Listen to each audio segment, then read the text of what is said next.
കാണൂ പരസ്യരഹിതമായ ഏറ്റവും പുതിയ എപ്പിസോഡുകൾ. നമസ്കാരം, ഞാൻ നിങ്ങളുടെ സ്വന്തം chef Pillai. Welcome to Prestige and dish gold co presents ഒന്നൊന്ന് രുചി. Refreshment partner Eastea, breakfast partner major foods and electronics partner Pittappillil agencies.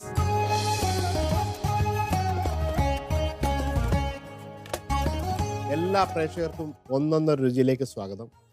ഇന്നും എന്നത്തെ പോലെ ഒരു അതിഥിയുണ്ട്. ഇന്നത്തെ അതിഥിക്ക് എനിക്ക് ഭയങ്കരമായിട്ടൊരു ഇഷ്ടപ്പെട്ടൊരു വ്യക്തിയാണ്. കുറേയേറെ നമ്മുടെ നാടൻ ഭക്ഷണങ്ങളൊക്കെ നിങ്ങളെ പരിചയപ്പെടുത്തിയ ഒരാളാണ്. ടി വിയിലൂടെയും ഷോയിലൂടെയൊക്കെ വളരെ സുപരിചിതനായ, മലയാളികൾക്കെല്ലാം പ്രിയപ്പെട്ട നമ്മുടെ സ്വന്തം ആളെ ആരാന്ന് പറയുന്നില്ല, നേരിട്ട് തരട്ടെ. വരൂ ഇവിടെ എല്ലാവരുടെയും പ്രിയപ്പെട്ട കിഷോറേട്ടൻ. നമസ്കാരം. നമസ്കാരം.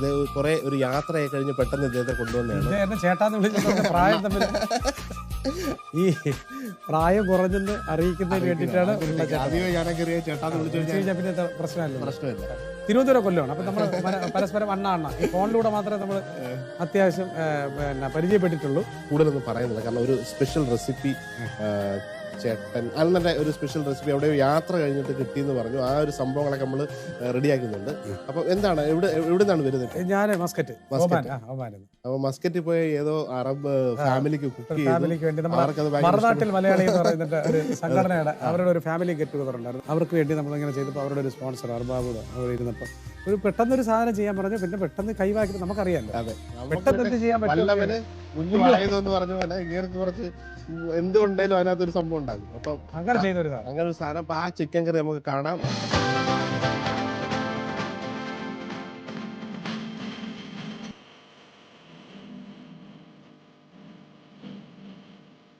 കുട്ടികൾക്കൊക്കെ കഴിക്കാൻ പറ്റിയ തേങ്ങാപ്പാലൊക്കെ ഒഴിച്ച ഒരു സ്പെഷ്യൽ ചിക്കൻ കറിയാണ്. അപ്പൊ പേരൊന്നുകൂടെ പറഞ്ഞ അതിന്റെ പേര് പറഞ്ഞത് പാവപ്പെട്ട കോഴി. അതായിരുന്നു അതിന്റെ ഒരു സ്റ്റോറി എന്ന് പറഞ്ഞത്. അത് ഞങ്ങള് ഇപ്പൊ ഒമാനിൽ പോയ സമയത്ത് ഞങ്ങള് ഒമാനിലെ അൻലേട്ടൻ എന്ന് പറഞ്ഞിട്ട് അവിടുത്തെ മറുനാട്ടിൽ മലയാളിയുടെ അസോസിയേഷനിൽ അൻലേട്ടൻ, പുള്ളിയുടെ വൈഫ് പിങ്കു, അനില്, മക്കള് അഭിനവ്, പിന്നെ ആവണി. അപ്പൊ നമ്മൾ അവിടെ ഇരുന്നപ്പോ പുള്ളിയുടെ തന്നെ ഒരു അർബാബുണ്ട്. അപ്പൊ അവർക്ക് വേണ്ടി അവിടെ ഞാൻ സ്വാഭാവികമായിട്ട് പിള്ളേർ കഴിക്കാനുള്ളത് ഒരുപാട് ഈ മസാലകളും അതുപോലെ എരിവും ചേർക്കാതെ അവസാനം നമ്മുടെ തന്നെ ഒരു ചെറിയ പൊടിക്കൈ പോലെ അതിനകത്ത് തേങ്ങാപ്പാൽ ഒഴിച്ചിട്ട് ഇവർ എല്ലാവരും കൂടെ കഴിക്കാൻ നേരത്ത് അവിടെ ഇരുന്ന നമ്മുടെ അർബാബായിട്ടുള്ള ഒമാനി അറബി പറഞ്ഞ പേരാണത്. അപ്പൊ അതിന്റെ അർത്ഥം എന്ന് പറഞ്ഞാൽ പാവപ്പെട്ട കോഴിയുണ്ട്. പാവപ്പെട്ട കോഴിയോടെ റെഡി ആയിട്ട് നമുക്ക് മറിനേഷൻ നടക്കും. ചിക്കൻ ഏകദേശം 1 കിലോ ഉണ്ട്. എല്ലോട് കൂടിയ ചിക്കനാണ്. അപ്പൊ അതിനകത്ത് അദ്ദേഹം മറിനേറ്റ് ചെയ്യാൻ പോവാണ്. അപ്പൊ എന്തൊക്കെയാണെന്ന് അദ്ദേഹം തന്നെ പറയുന്നത്. കാശ്മീരി ചില്ലി ഒരു ചെറിയ കളറിന് വേണ്ടി മാത്രം. അതെ. മുളക് പൊടി, മഞ്ഞൾപ്പൊടി, ഇച്ചിരി ഉപ്പ്, ഇഞ്ചി അവിടെ ഇങ്ങനെയൊന്നുമല്ല, അവിടെ ഇഞ്ചി വെളുത്തുള്ളി പേസ്റ്റ് ആയിട്ട് അവിടെ തന്നെ അത്തിലേക്ക് ഇട്ടല്ലേ മസാല. ഒരു ശകല മസാല കഴിച്ചു.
ഈ ചിക്കൻ ഒരു വിസിൽ അടിക്കാനായിട്ട് വെച്ചിരിക്കുകയാണ്. അപ്പൊ അദ്ദേഹം അതിന്റെ ബാക്കിയുള്ള ഒരു വിസിലിന്റെ വേവ് മതിയാവുമല്ലോ. ബാക്കി ഇതിനകത്ത് നമുക്ക് ചെയ്യാമല്ലോ. അല്ല, എനിക്ക് കുറച്ച് ചോദ്യങ്ങളുണ്ട്. നിങ്ങൾ ഈ 8 വർഷം ഈ പാചകമായിട്ട് ബന്ധപ്പെട്ട് നല്ല ഭക്ഷണങ്ങളൊക്കെ, ഷാപ്പിലെ ഭക്ഷണങ്ങൾ പ്രത്യേകിച്ച് സ്പെഷ്യലൈസ് ചെയ്ത് പലയിടത്തും ട്രാവൽ ചെയ്യും. ഒരൊറ്റ ചോദ്യത്തിൽ ഏറ്റവും നല്ല ഭക്ഷണം കിട്ടിയ ജില്ല ഏതാണ്? ജില്ലാടിസ്ഥാനത്തോടെ ഒന്ന് ആലപ്പുഴ, പിന്നെ കണ്ണൂര്. ഓക്കെ, ആലപ്പുഴ, കണ്ണൂർ. ഇങ്ങനെ ചോദിച്ചുകൊണ്ടാണ് ഇങ്ങനെ ഉത്തരം കിട്ടുക. ഇത് കണ്ടിന്യൂസ് എന്റെ അടുത്ത് പറയരുത് ബാക്കിയുള്ളവരൊന്നും. ബാക്കിയുള്ള ജില്ലക്കാരും. പക്ഷെ ലിവിംഗ് കോസ്റ്റ് ഏറ്റവും കുറവെന്ന് പറഞ്ഞു കഴിഞ്ഞാൽ തിരുവനന്തപുരം. അപ്പൊ നമ്മുടെ മസാല റെഡിയാക്കാനുള്ള സമയമായി.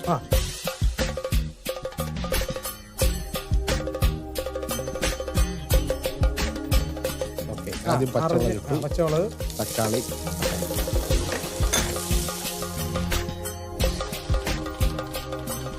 ഉള്ളിയും നമ്മൾ അതിനകത്ത് ഇട്ടുണ്ട് ഓൾറെഡി. എനിക്ക് തോന്നുന്നു അത്രയും മതിയാവും എന്ന് തോന്നുന്നു. ഈ ഉണ്ടാക്കി വരുമ്പോൾ നമുക്കൊരു പേര് കിട്ടും. പുതിയൊരു പേരിടും അല്ലെങ്കിൽ. പിന്നെ ഫാമിലിയിലൊക്കെ ഫാമിലി പാചകം വൈഫ് നന്നായിട്ട് കുക്ക് ചെയ്യും. അമ്മ നന്നായിട്ട് കുക്ക് ചെയ്യും. അതുകൊണ്ട് തന്നെയാണ് എന്റെ ഷോപ്പിന് അമ്മ വീട് എന്നുള്ള കൺസെപ്റ്റ് ഇതിനകത്ത് ഇടാം. അതിന്റെ ഒരു സംഭവം കൂടെ എനിക്ക് പഠിക്കാം. ഓക്കെ, ഈ ഷോ കണ്ടു കഴിഞ്ഞാൽ എന്റെ ഭാര്യ പറയും ഇത് വേണം, അതൊരു സർപ്രൈസ് ഉണ്ട്, നമുക്ക് അത് പിന്നെ പറയാം. ഇതുപോലത്തെ ഒരു സാധനമാണ്.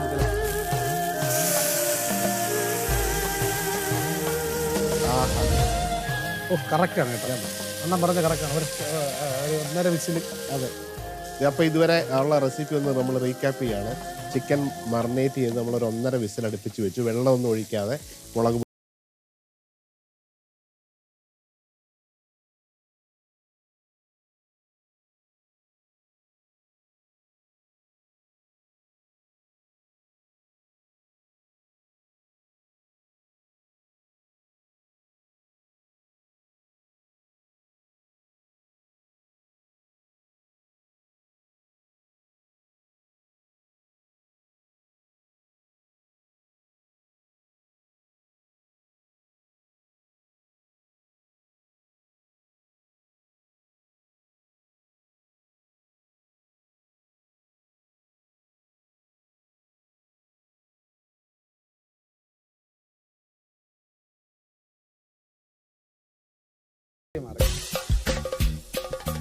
ഉപ്പൊക്കെയാണ്.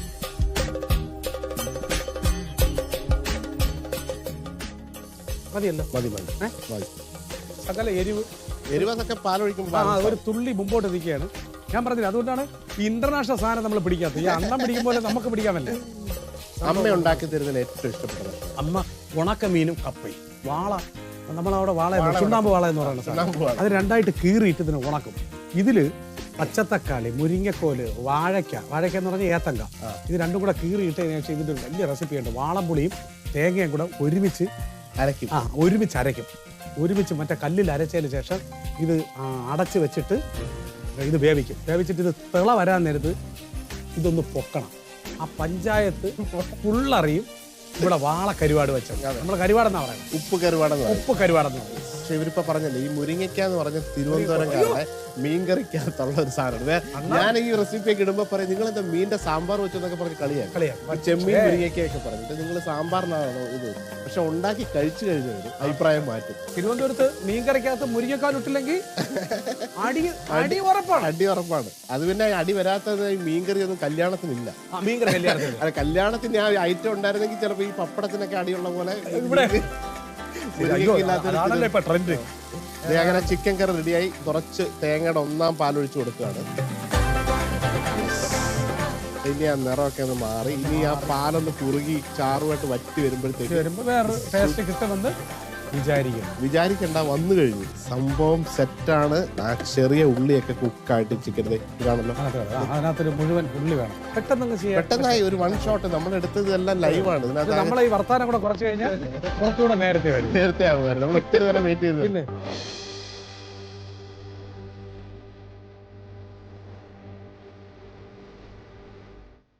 അണ്ണന്റെ ചിക്കൻ കറി കണ്ടു. ഇനി നമ്മളത് ഒന്ന് ടേസ്റ്റ് ചെയ്ത്, ഇതൊന്നും ടേസ്റ്റ് ചെയ്യേണ്ട കാര്യമില്ല. അത്ര മതി. ഇത് ജസ്റ്റ് ഒരു ഔപചാരികതയ്ക്ക് വേണ്ടി മാത്രം കഴിക്കുന്നുണ്ട്. കാരണം ഇത് കാണുമ്പോൾ തന്നെ നമുക്ക് താങ്ക് യു സോ മച്ച്. ഭയങ്കര സന്തോഷം. ഒന്നൊന്നര രുചിയിൽ വന്നു. അത് ഏറ്റവും വലിയ ഇത് വരാൻ കാരണം ഇത് അണ്ണനാണെന്ന് പറഞ്ഞിട്ടാണ് ഞാൻ ഓടിത്തള്ളി വന്നത്. കാര്യം എൻ്റെ വലിയൊരു ആഗ്രഹം കൂടെ ആയിരുന്നു ഈ പറഞ്ഞ പോലെ പിള്ളച്ചേട്ടൻ. അപ്പം ഈ എമിനന്റ് പീപ്പിൾ എന്ന് പറയുന്ന ആളുകൾ നമ്മൾ ബഹുമാനിക്കുന്ന, നമ്മൾ കൂടെ നിൽക്കാൻ ആഗ്രഹിക്കുന്ന, അതിപ്പോൾ പിന്നെ ഇന്റർനാഷണൽ ലെവലിലായിരുന്നാലും ഈ അടുത്ത കാലത്ത് ഞാൻ പിന്നെ തിരുവനന്തപുരം കുറ്റിച്ചൽ കോട്ടൂർ എന്ന് പറയുന്നൊരു സ്ഥലത്ത് ഒരു ആദിവാസി അമ്മ ഉണ്ടായിരുന്നു. അവര് ചെയ്യുന്ന എൻ്റെ അമ്മ അവര് ഒരു ചമ്മന്തി ഉണ്ടാക്കി തന്നു. എൻ്റെ പൊന്നെ, ഒരു രക്ഷയില്ലാത്ത സാധനം. അത് എങ്ങനെ അവർ ചെയ്യുന്നെന്ന് എനിക്കറിയില്ല. അതായത് എൻ്റെ അടുത്ത് കഥയും പറഞ്ഞ മക്കളെ വേറെ എന്തൊക്കെയുണ്ട് വിശേഷം എന്ന് പറയുമ്പോൾ പോകുന്ന സമയത്ത് ഒരു ചെറിയ ഉള്ളി എടുക്കുമ്പോൾ ഇവിടെ കൊണ്ടുവരുന്നു. അവരിത് നമ്മളിപ്പോൾ പറയും പോലെ ഒന്നുമില്ല. അതൊരു ചെറിയ അമ്മിക്കല്ലിൽ വയ്ക്കുന്നു, എന്നിട്ട് തൊടിയിൽ ഇറങ്ങി 2 കാന്താരി മുളക് എടുക്കുന്നു, വേറെ എന്തൊക്കെയോ ഒരു പച്ചക്കുരുമുളക് 2 അതെടുക്കുന്നു, എന്നിട്ട് ചെറിയൊരു വാളംപുളി എടുത്തിട്ട് അങ്ങോട്ട് പോകുന്നു. പിന്നെ എപ്പോഴൊക്കെ പോകുന്നു, എന്തൊക്കെ കഴിക്കാൻ വേണം എന്നൊക്കെ ചോദിച്ചിട്ട് എന്തൊക്കെയോ വാരി ഇടുന്നു. ഇട്ടിട്ട് ഒരു ചെറിയ ഇതുപോലത്തെ ഒരു അമ്മിക്കല്ലിൽ വെച്ചിട്ട് ചതച്ചരച്ചൊരു സാധനം. ഈ സ്വാദിന്റെ മുമ്പിലാണ് നമ്മൾ തകർന്നു പോകും. വേറെ എന്തും ഇല്ലേ, ഭക്ഷണം ഇഷ്ടപ്പെടുന്ന ഏതൊരാണ്. അപ്പൊ എന്തായാലും ഇവിടെ വന്നതിൽ വളരെ സന്തോഷം. അപ്പോ നിങ്ങൾക്ക് ഒരു ഗിഫ്റ്റ് തരാണ്ട് നമ്മൾ വിടാൻ പറ്റില്ല. അപ്പൊ സന്തോഷം. അയ്യോ, ഇത് പ്രസ്റ്റീജിന്റെ ഫ്ലിപ്പ് ഓൺ പ്രഷർ കുക്കറാണ്. ഈസി ടു യൂസ് ആണ്, ഭയങ്കര ഹോം ഫ്രണ്ട്ലി ആണ്. അപ്പൊ ഇത് കൊണ്ടുവന്ന് ഇത് അമ്മയ്ക്കാണ് ഗിഫ്റ്റ് കൊടുക്കുന്നത്. അപ്പോൾ ഒരിക്കൽ കൂടി ഒരുപാട് സന്തോഷം വരട്ടെ.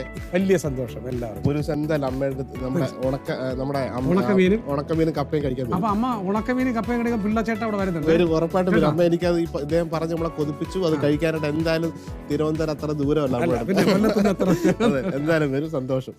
നമസ്കാരം. വീണ്ടും ഒരു റെസിപ്പി. ഇത് എല്ലാവർക്കും അറിയാവുന്ന റെസിപ്പിയാണ്, എല്ലാവരും എപ്പോഴും കഴിക്കുന്നതാണ്. എന്നാൽ ഇത്തിരി വ്യത്യാസമായിട്ട് നിങ്ങൾക്കൊരു പ്രത്യേക രുചിയുള്ള ഒരു മുട്ടക്കറിയാണ്. മുട്ട റോസ്റ്റ്. അത് രാവിലെ അപ്പത്തിൻ്റെ കൂടോ ഇടിയപ്പത്തിൻ്റെ കൂടോ ഇനി പൊറോട്ടയുടെ കൂടോ ചപ്പാത്തിയുടെ കൂടെ ഒക്കെ എപ്പോഴും കഴിക്കാൻ പറ്റും. പക്ഷെ ഇതിനകത്ത് 1-2 വ്യത്യാസമുണ്ട്. അത് ഞാൻ പറയാം. ഉണ്ടാക്കി തരുന്നത് എങ്ങനെയാണെന്ന് നോക്കാം. ആദ്യം കുറച്ച് നമുക്ക് വേണ്ടത് സവാള വേണം, തക്കാളി വേണം, കുറച്ച് വെളുത്തുള്ളി, മുളക് പൊടി, മഞ്ഞൾപ്പൊടി, ഗരം മസാല, പിന്നെ ഉപ്പ്, കുരുമുളക്. അപ്പോൾ ആദ്യം വെളിച്ചെണ്ണ ഒഴിച്ച് മുട്ടക്കറിക്ക് നമ്മൾ എപ്പോഴും ഉള്ളി നല്ല നൈസായിട്ടാണ് അരിയേണ്ടത്. നല്ല ഫൈനലി സ്ലൈസ് ചെയ്യണം, അല്ലെങ്കിൽ ഫൈനായിട്ട് ചോപ്പ് ചെയ്യണം. ഞാൻ ഇത് സ്ലൈസ് ചെയ്തിട്ടുള്ള നമ്മുടെ ചായക്കടയിലൊക്കെ കിട്ടുന്ന കണക്കുള്ള ഉള്ളിക്കറിയാണ് ഇത് ഉണ്ടാക്കുന്നത്. ലേശം കടുകിടുകയാണ്, ഒരല്പം വെളുത്തുള്ളി, ലേശം ഇഞ്ചി,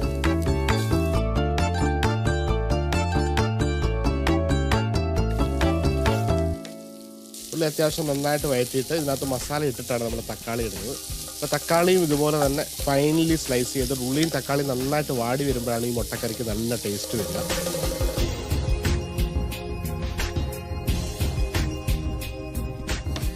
തക്കാളി അരിഞ്ഞു വെച്ചിട്ടുണ്ട്. ഉള്ളി ഒന്ന് വഴറ്റിയിടും. ഉള്ളി വഴറ്റുന്നു. അതിനോടൊപ്പം തന്നെ കുറച്ച് പച്ചമുളക്, കറിവേപ്പില,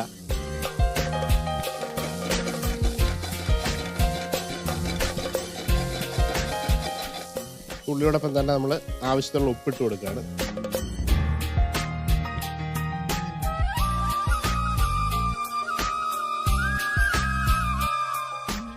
പലതരത്തിലുള്ള മുട്ട വെച്ചിട്ടുള്ള വിഭവങ്ങൾ പ്രഭാത ഭക്ഷണത്തിന് കുട്ടികൾക്കും എല്ലാവർക്കും ഇഷ്ടമാണ്.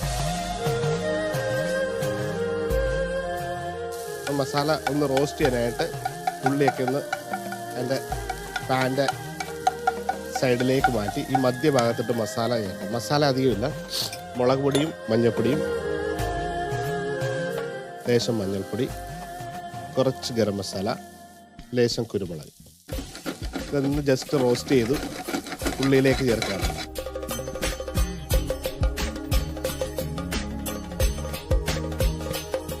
മസാല ഉള്ളിയായിട്ട് നന്നായിട്ടൊന്ന് വഴറ്റി വരുമ്പോഴാണ് തക്കാളി ചേർക്കേണ്ടത്. സാധാരണ പലരും തക്കാളി ഇട്ടതിന് ശേഷം മുളക് പൊടിയൊക്കെ ഇടും. പക്ഷേ തക്കാളിക്കകത്ത് അതിൻ്റെ ജലാംശമുണ്ട്. അപ്പോൾ ഈ ജലാംശം വന്ന് മസാല റോസ്റ്റ് ചെയ്യുന്നതിൻ്റെ ആ ഒരു റോസ്റ്റിംഗ് ടേസ്റ്റ് മാറ്റിക്കളയും. അപ്പോൾ എപ്പോഴും മസാല ഇട്ടതിന് ശേഷമാണ് തക്കാളി ഇടേണ്ടത്. അപ്പോൾ നമ്മളിവിടെ ചെയ്യുന്നത് മസാല ഒന്ന് റോസ്റ്റ് ആയതിനു ശേഷം തക്കാളി ഇട്ടു. ഒരു തക്കാളി ഫൈനലി സ്ലൈസ് ചെയ്തിട്ടേക്കാണ്.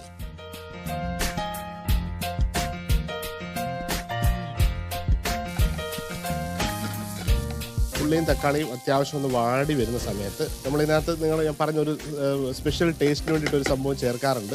അപ്പോൾ ഇത് സാധാരണ നിങ്ങൾ ചേർത്ത് കാണത്തില്ല. ഇത് നമ്മുടെ നോർമൽ കെച്ചപ്പാണ്, ടൊമാറ്റോ സോസ് എന്ന് പറയുന്ന ടൊമാറ്റോ കെച്ചപ്പിൻ്റെ ടേസ്റ്റ് ഈ മുട്ടക്കറിക്ക് ഒരു പ്രത്യേക സ്വാധീനം. അപ്പോൾ തക്കാളി നമ്മൾ ഒരെണ്ണമാണ് ചേർത്ത്, ജസ്റ്റ് 2 സ്പൂൺ ടൊമാറ്റോ സോസ് ഇതിനോടൊപ്പം ചേർത്ത്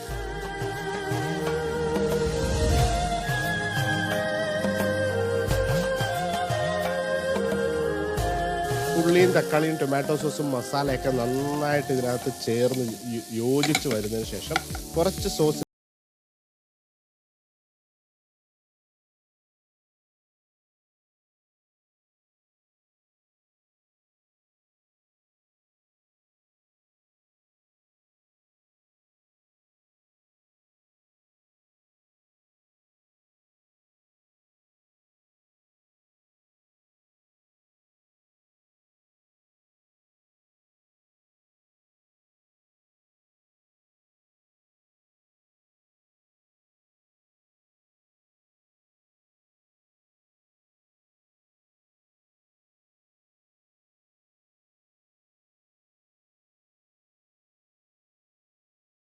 റഫ്ലി ചോപ്പ് ചെയ്യാം.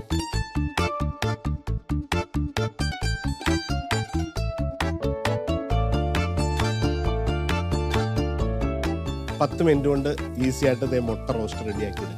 ഇതിൻ്റെ സോസ് കൺസിസ്റ്റൻസി കണ്ടറിയാതെ നല്ല ഇത് അപ്പത്തിനും ഇടിയപ്പത്തിൻ്റെ കൂടെ കഴിക്കാൻ പറ്റിയ, പൊറോട്ടയോടെ കഴിക്കാൻ പറ്റിയാണ്. ഇനി കുറച്ചുകൂടെ ഗ്രേവി വേണമെങ്കിൽ നിങ്ങൾക്ക് ഇതിനകത്ത് വെള്ളം ഒഴിച്ച് ഒന്നുകൂടെ തിളപ്പിച്ചെടുത്താൽ മതി സോസ്. ഇതാണൊരു മുട്ട റോസ്റ്റിൻ്റെ ഒരു പരുവ്, നല്ല കളറായിരിക്കും. അപ്പോൾ എല്ലാവരും ഈ ഒരു സ്റ്റൈൽ മുട്ട റോസ്റ്റ് ഉണ്ടാക്കി കഴിക്കുക.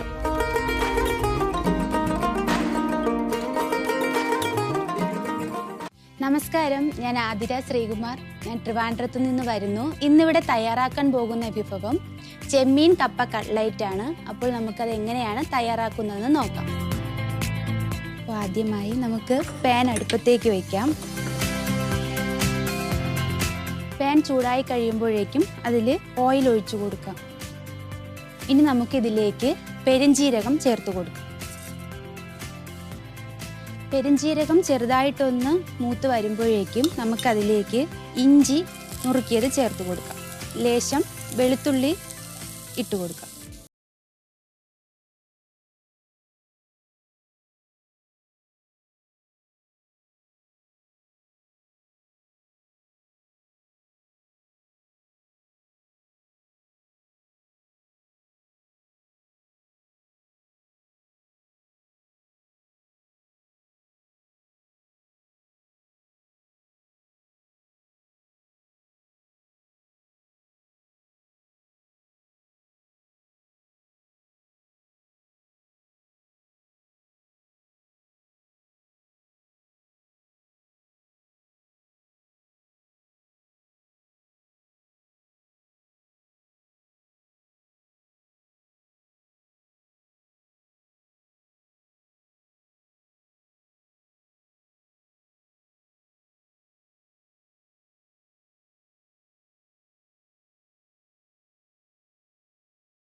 ഇതിനെ ഒന്ന് ചെറുതായിട്ടൊന്ന് പൊടിച്ചു വെച്ചതാണ്.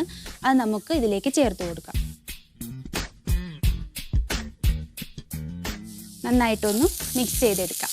ചെറു തീയിലിട്ട് വേണം നമ്മൾ മിക്സ് ചെയ്ത്. ഇനി നമുക്കിതിലേക്ക് മല്ലിയില ചേർത്ത് കൊടുക്കാം.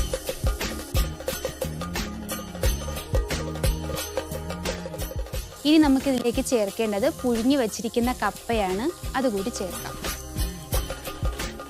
മഞ്ഞൾപ്പൊടിയും ഉപ്പും ചേർത്ത് നന്നായി പുഴുങ്ങി ഉടച്ചെടുത്തിരിക്കുന്ന കപ്പയാണ്.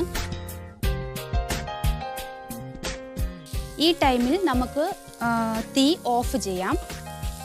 അല്ലെങ്കിൽ നമ്മുടെ കപ്പ ഒത്തിരി അങ്ങ് ഡ്രൈ ആയി പോകാൻ ചാൻസ് ഉണ്ട്.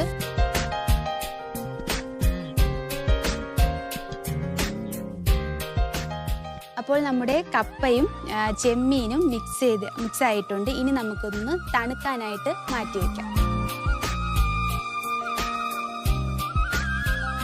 കട്ട്ലേറ്റ് വറുത്ത് കോരാൻ ആവശ്യമായിട്ട് ഒരു പാൻ അടുപ്പത്തേക്ക് വെച്ച് എണ്ണ ചൂടാക്കാം. ഇനി നമുക്ക് ഈ തണുത്ത മിക്സിനെ കൈ ഉപയോഗിച്ച് നന്നായിട്ടൊന്ന് മിക്സ് ചെയ്തെടുക്കാം.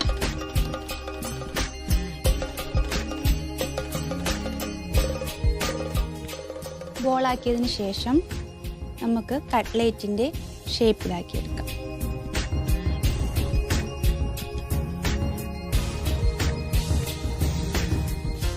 ഇനി നമുക്ക് കട്ട്ലേറ്റിന് മുട്ടയുടെ വെള്ളയാണ് മുക്കി ബ്രെഡ് ക്രംസ്,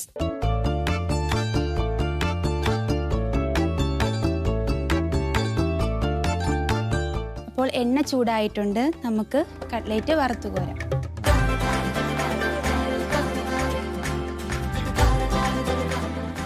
ഒരു സൈഡ് നന്നായിട്ട് മൂത്തതിന് ശേഷം നമുക്ക് മറിച്ചിട്ട് കൊടുക്കാം.